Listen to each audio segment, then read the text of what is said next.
incluso con los del 269 y sus distintos literales, la persona, la gente restituya la cosa, que es una restitución natural, o restituya el valor, que es una restitución por equivalencia, la persona tiene derecho de una rebaja hasta del 50% en la pena a imponerle. Pero esta reparación tiene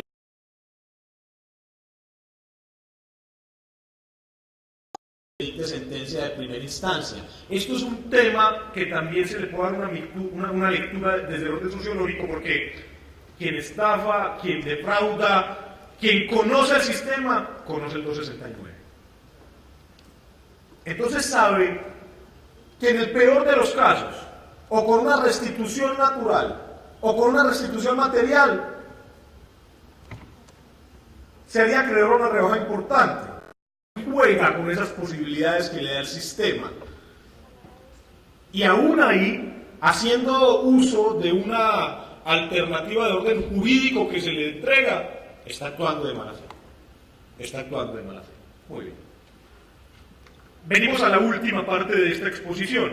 Bueno, pero entonces cuando existe una defraudación de esta naturaleza, cuando nos vemos abocados a un evento fraudulento en cualquiera de sus manifestaciones, de las que hemos hablado acá el profesor Gorky y yo, ¿qué hay que hacer?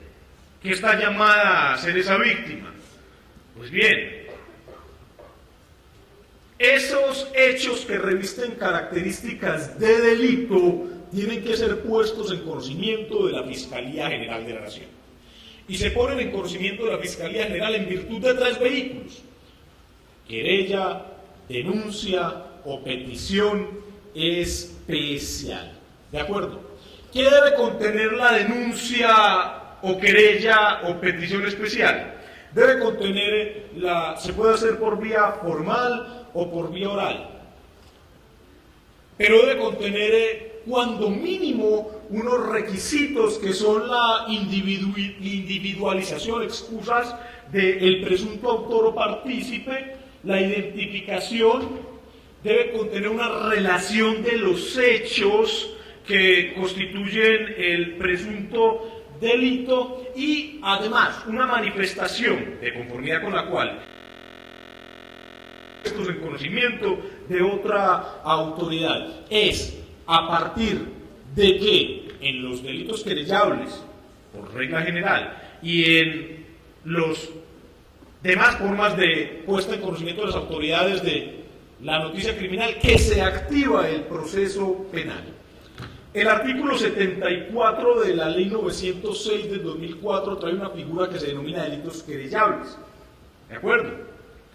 Esos delitos querellables, entre los que están por regla general estas defraudaciones en cuantías no superiores a 150 salarios mínimos, la Fiscalía no podría empezar a investigarlas si no se formula la querella. Entonces el deber de denunciar o el deber de formular la querella es un imperativo para aquellas personas naturales o jurídicas que sufran este tipo de afectaciones y que la afectación no supere los 150 salarios. Es una cifra muy considerable, pero además de eso, si la querella no se interpone dentro de los 6 meses siguientes a los hechos constitutivos de delito, entonces caduca, salvo que el afectado demuestre que no la pudo colocar en ese término por circunstancias de caso de fuerza. Yo lo he visto en algunas de las empresas que he asesorado, en que encontramos algún tipo de estas defraudaciones y la empresa aboca, como quiere a sus empleados, aboca toda una primera etapa disciplinaria. Y solo cuando se establece dentro del trámite disciplinario interno de la empresa existió, se decide interponer la denuncia. Y resulta que ese trámite duró más de 6 meses. Y resulta que como duró más de 6 meses, caducó. Y ya ante la Fiscalía no se puede iniciar la acción penal.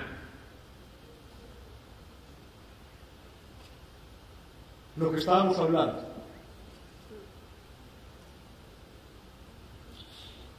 En estos delitos que son querellables, en los que se formula esa querella, hay un requisito de procedibilidad, es decir, una situación sin la cual no se puede adelantar el proceso, que es una conciliación. También quienes defraudan lo saben. Es que, como insisto, como lo venimos diciendo, las defraudaciones son acciones finas, son acciones racionales. Quien defrauda conoce el sistema, quien defrauda se toma su tiempo, se contextualiza. No es un delito que no tenga un componente amplio de premeditación, claro. Pero también conocen el sistema y saben que si la cuantía de la defraudación no excede 150 salarios mínimos legales mensuales vigentes, nos van a llamar a conciliar. Entonces, que antes, desde la Fiscalía, y que antes de asustarse o preocuparse por una pena privativa de la libertad, va a poder salir de eso con billete. Entonces defrauda en otro lugar para poder reparar o para poder llegar a la conciliación y llegar a un acuerdo con la parte y no pasó absolutamente nada. Por eso la conclusión es que esto es un tema estructural, es un tema de conciencia, es un tema de volver a retomar ese imperativo de actuar con buena fe. Porque inclusive a quien defrauda y continúa actuando con mala fe, encuentra estrategias y caminos desde la legalidad para salir adelante.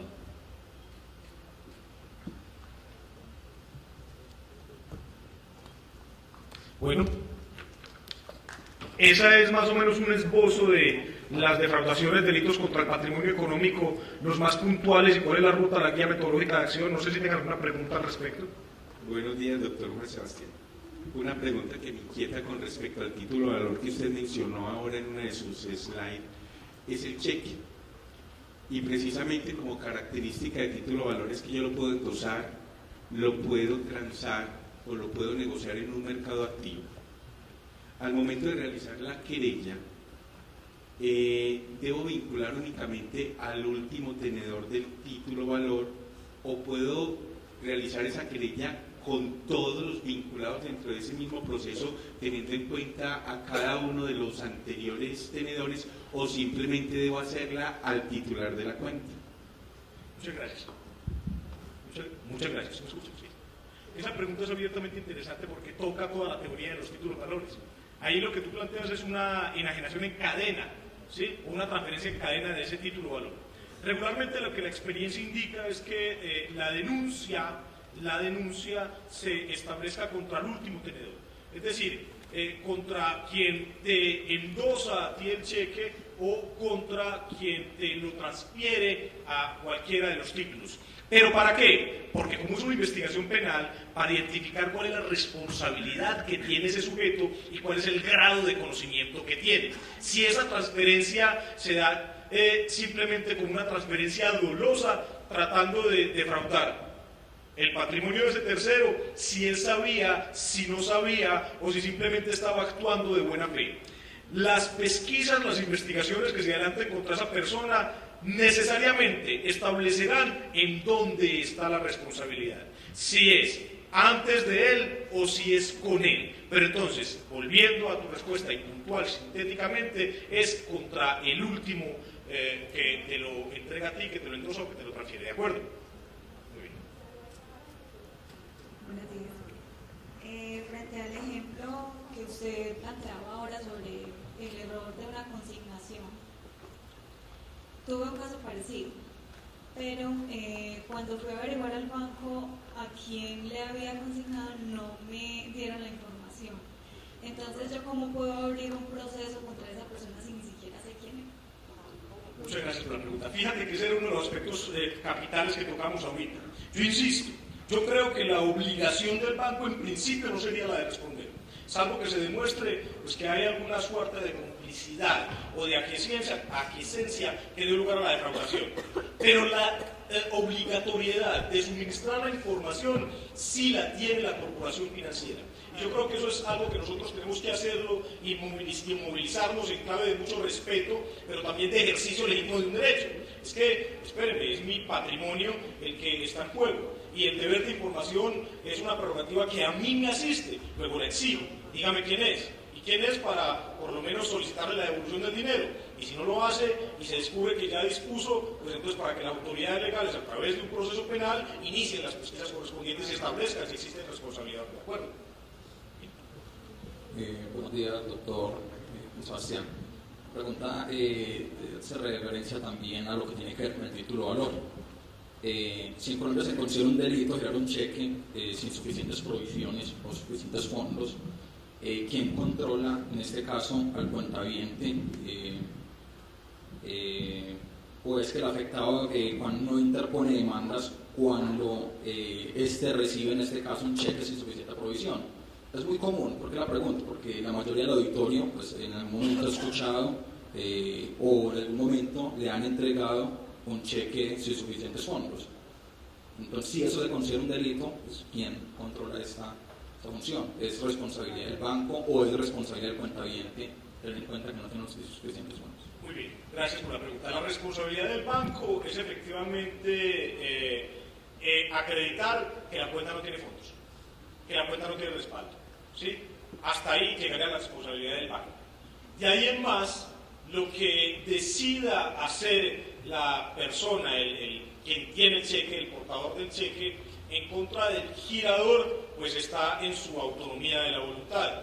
Puede llegar a un proceso de concertación con él, o puede finalmente, con la información que le proporcione la corporación financiera, iniciar un proceso penal que, valga decirlo de una vez, proceso penal no es condena, proceso penal no es sentencia, denuncia no es condena.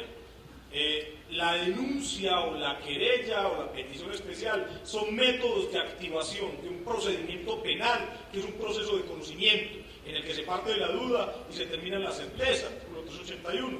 Luego en el curso de la investigación es donde se entrará a establecer si existe o no existe responsabilidad y a qué título es esa responsabilidad. ¿De acuerdo? Muy bien, ¿alguien más? Sí.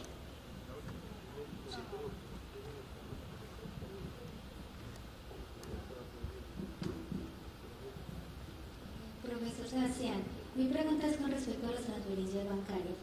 Yo hice una negociación, una suposición. Directamente la transferencia fue a la persona con la que hice la negociación. El producto no llegó a mis manos. ¿Cuál es el proceso que yo debo hacer sabiendo que esa persona ya destinó el dinero transferido? Eso es una estafa, mi querida señorita. Sí. Entonces la respuesta es una estafa. Mire, es que sucede mucho. Es que yo he sido estafado. Créanme, es un delito que si bien las cuantías son pequeñas, esa es su caracterización, no es con tanto impacto en cualquier cosa. En este caso fue un producto. ¿Qué representación económica tenía ese producto? Bueno, una suposición. ¿Qué deberías hacer? Claro, no reprocharte o no, lo que tú quieras hacer, pero podrías ir. O sea, digamos que la queja se le pone al banco, bueno, el dinero se iba para ese, no sé, usuario. Sí. ¿Y qué procedimientos uno debería tomar? Digamos, al banco directamente no puede ser porque se supone que fue directamente a la persona, ¿cierto? Entonces uno, procedimientos como tal. Claro, ¿qué puede hacer uno ante el banco? Un poco en clave de la respuesta de ella. Uno puede ir al banco a solicitar la información sobre quién es el titular de esa cuenta a la que finalmente entró el dinero, ¿sí? Y buscar, lograr establecer en conjunto con la Fiscalía, que no es sencillo, quién pudo haberte estafado, porque probablemente esa persona que te quería vender el producto, la que te estafó, llamémoslo claramente, pues ni siquiera obedezca ese nombre, ese no sea su número de cédula, pero la investigación tiene que hilarse por alguna vía para llegar al responsable, pero no es con el banco, insisto, no es con el banco. Muchas veces, ese es un poco el llamado que tenemos, muchas veces el reproche nosotros lo direccionamos hacia la corporación financiera y la corporación financiera finalmente pues está haciendo muchas otras cosas. Puede que le interese o puede que no le interese, pero finalmente tiene asesores como nosotros que le dicen, viejo, es que la culpa no es suya. Usted tiene un deber de información, mire que se lo pidan por las vías legales, un derecho de petición o como quiera, ¿cierto? Pero finalmente no eres tú el responsable de esa defraudación patrimonial. Buenos días. Mi pregunta en cuanto al abuso de confianza, y la mayoría de los casos uno queda maniatado, porque un caso puntual, le entregaron unos muebles a una persona que los reforma, una sala y un comedor, a una persona pues que los restaura, y le abonaron una plata para que hiciera el trabajo. El señor se gastó la plata, no entrega los muebles, no hizo un recibo, no hay ninguna cosa, y dice, no, pues mándeme a la cárcel, a la policía, pero yo no le puedo responder.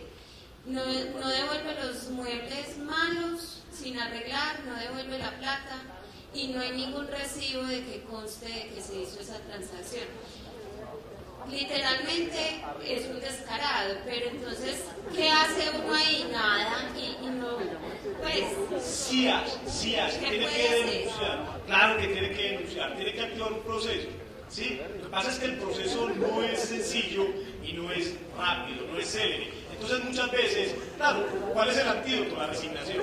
No, pues se perdieron los muebles, algo más haremos. Pero es que lo que no hemos visto es que el impacto sociológico que tiene esa vaina es que eso alimenta a quien abusa de la confianza, es que eso alimenta al estafador, es que eso alimenta al defraudador.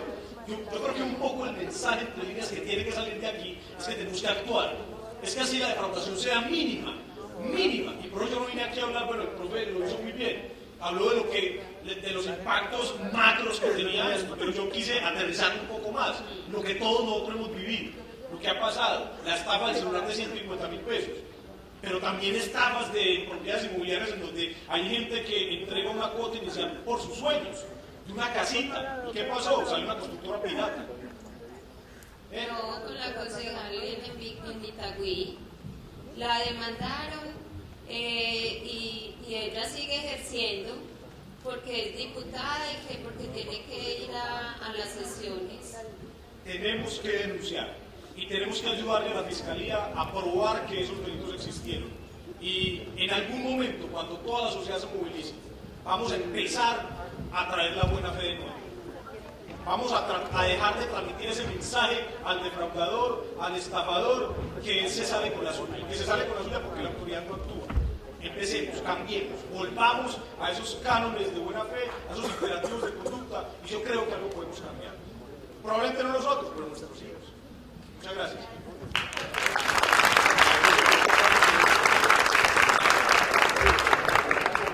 Hacemos un llamado al decano de la Facultad de Ciencias Contables, Jorge Alcides Quintero, para hacer entrega del reconocimiento a nuestro expositor.